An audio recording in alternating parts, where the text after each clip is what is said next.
Respecto al conocimiento, en Aristóteles, bueno,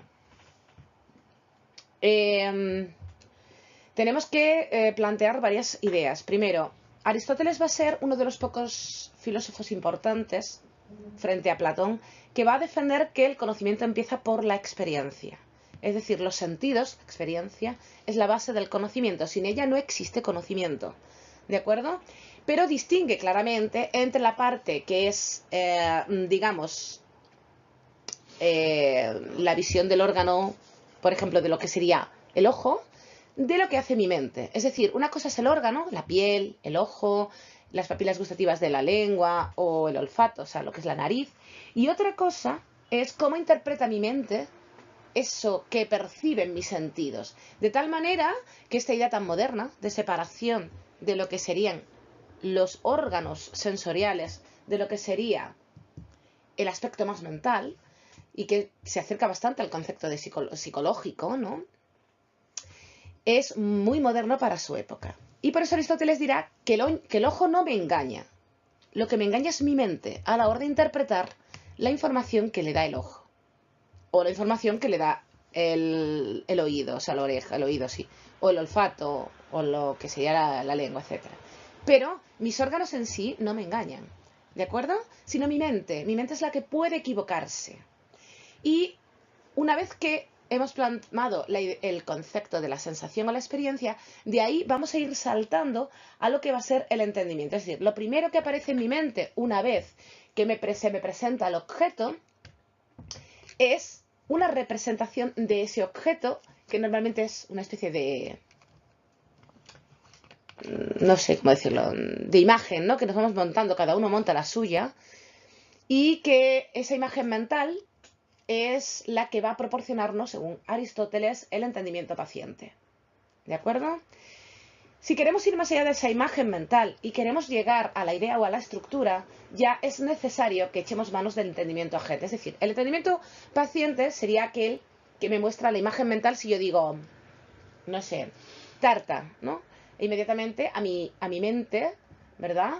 Recurre una imagen mental de una tarta, la que sea, de chocolate, de naranja, de grande, pequeña, yo qué sé, como sea, de helada, una tarta helada, cada uno va a representarse la tarta de una manera. Eso lo haría el entendimiento paciente según Aristóteles. Pero si vamos más allá simplemente de esa imagen mental que acabo de representarme, iré a la idea, que es la estructura o definición, y eso lo hará, evidentemente, el entendimiento agente. Es el único capaz de llegar a la forma general y a las causas primeras y, por lo tanto, de llegar al verdadero conocimiento, que en el fondo es el conocimiento racional y la ciencia pura, según Aristóteles. Es decir, mi entendimiento agente es aquel que es capaz de llegar a la lógica, a las matemáticas, etcétera, ¿vale? A todo conocimiento racional abstracto. Bien, sigamos con el alma. Para Aristóteles, el alma es mortal, no existe nada inmortal. Si podemos plantearnos algo que fuese no mortal, sería una cosa que él le llama nous, pero no es individual, es una especie de alma del mundo. No lo explica muy bien, es una especie de intelecto general, en fin, no sé. La cuestión es que para Aristóteles, igual que para Platón, el alma es el principio de todo conocimiento y de la vida. Es decir, sin alma no existe la vida en el cuerpo, en la materia, y sin alma no es posible conocer, ¿vale? Esta idea se va a mantener durante toda la Edad Media, ya lo veremos. Y va a distinguir tres tipos de almas que curiosamente van a estar ligadas a las funciones vitales. De tal manera que va a haber un alma vegetativa, sensitiva y racional. El alma vegetativa es la que se carga del alimento, de la respiración, es decir, de las funciones más básicas. Las poseen todos los seres vivos y es exclusiva de las plantas, exclusiva, ¿eh? El ser humano posee alma vegetativa y un animal posee alma vegetativa. Las plantas solo poseen alma vegetativa. Luego también tendríamos el alma sensitiva. El alma sensitiva es la que se encarga del movimiento, ¿vale? Y esto ya existe en todos los seres vivos, incluso los animales, y también en el ser humano, evidentemente. De hecho, en el ser humano, el alma sensitiva, que va a estar ligada a las emociones y a las sensaciones, para Aristóteles va a ser la base de la ética. Es decir, la ética, según Aristóteles, está ligada a la emoción y a los sentimientos. Y luego tendríamos el alma racional, que lo tenéis aquí, ¿vale? Y que es la que se preocupa y se ocupa del pensamiento, y esta es exclusiva del ser humano. No la compartimos con ningún otro ser, ¿vale? Bueno, pues aquí tenéis los 3 tipos de alma, que ya digo, el alma es la base del conocimiento y de la vida, es la que nos da vida y nos permite saber. ¿De acuerdo? Básicamente, hasta aquí el alma en Aristóteles. Bien. Vamos a ver la ética en Aristóteles. La ética en Aristóteles es muy distinta a la ética de Platón. La ética platónica, lo tenéis aquí, es metafísica, se basa en el intelectualismo moral. El conocimiento implica hacer el bien. Para Aristóteles, conocer el bien no significa hacerlo. En ese sentido es más realista, más, no sé, más cercana a lo que podemos pensar hoy en día. ¿Eso qué quiere decir? ¿Qué quiere decir que la ética aristotélica es realista? ¿Qué es el bien para Aristóteles? El bien para Aristóteles es practicar el término medio. El término medio se basa en el autoconocimiento personal, es decir, ¿cómo sé yo cuál es mi término medio? Porque no es igual en todos los seres humanos. Por ejemplo, si yo me tomo 5 cubatas, me voy a emborrachar.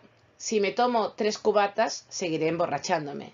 Si me tomo 2, bueno, puede que esté contenta. Mi término medio, por lo tanto, estaría entre un cubata y cubata y medio. Si tomo más, estoy colándome, me estoy pasando. ¿Cómo he llegado a esta conclusión? Pues porque he probado el alcohol y sé cuál es mi límite y sé hasta dónde puedo llegar.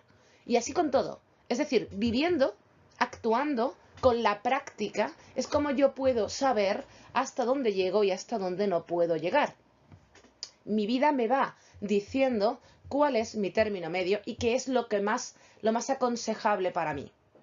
¿Vale? Por eso este bien aristotélico, este término medio, no es ni abstracto ni absoluto, ¿vale?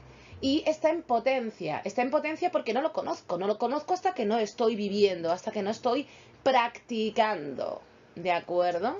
¿Qué es el bien? El bien es hacer el bien. ¿Quién es bueno? Quien más veces hace el bien. ¿Quién es malo? Quien no hace el bien prácticamente nunca, por decirlo de alguna manera, ¿vale? Entonces, desde ese punto de vista, curiosamente, el término medio parece relativo, ¿no? Porque depende del individuo. Podríamos caer en un relativismo moral como el del que hablaban los sofistas. Sin embargo, no es así. ¿Por qué? Pues porque el término medio está basado en un principio que es cómo podemos estudiar la conducta. ¿En qué se basa una conducta humana? En medios y en fines. ¿Vale? Bien. Si yo, para alcanzar un fin, no puedo usar cualquier medio, ya no puedo ser relativista. Es decir, ya no me parezco a los sofistas.